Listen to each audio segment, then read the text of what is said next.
ka sa salamin at nakita ang libong pagkukulang.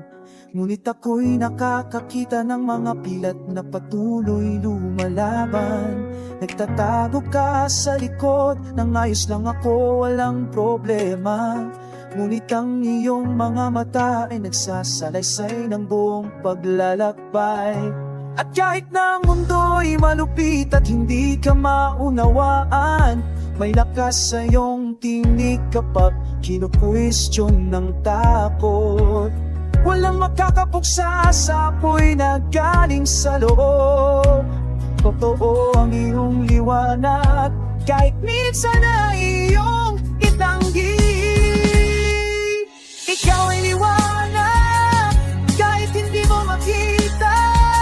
Nanginginig ang iyong mga hakbang, ngunit patuloy kang matuwid. Hindi ka nagiging kulang dahil sa pagluhas sa damdamin. Sa pananahimik, mas mahalaga ka kaysa sa ipinapakita nila sa iyo ngayon. At kung makalimot ka, ulitin ko, ikaw ay buhay na mahika sa walang hanggan.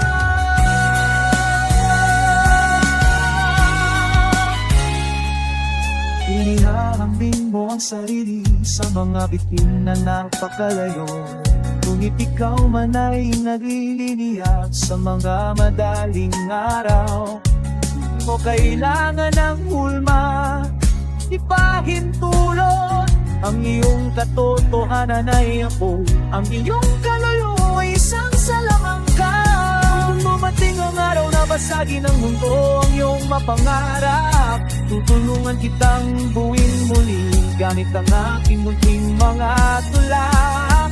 Sapagkat ang pagkaling ay hindi ka ginaan.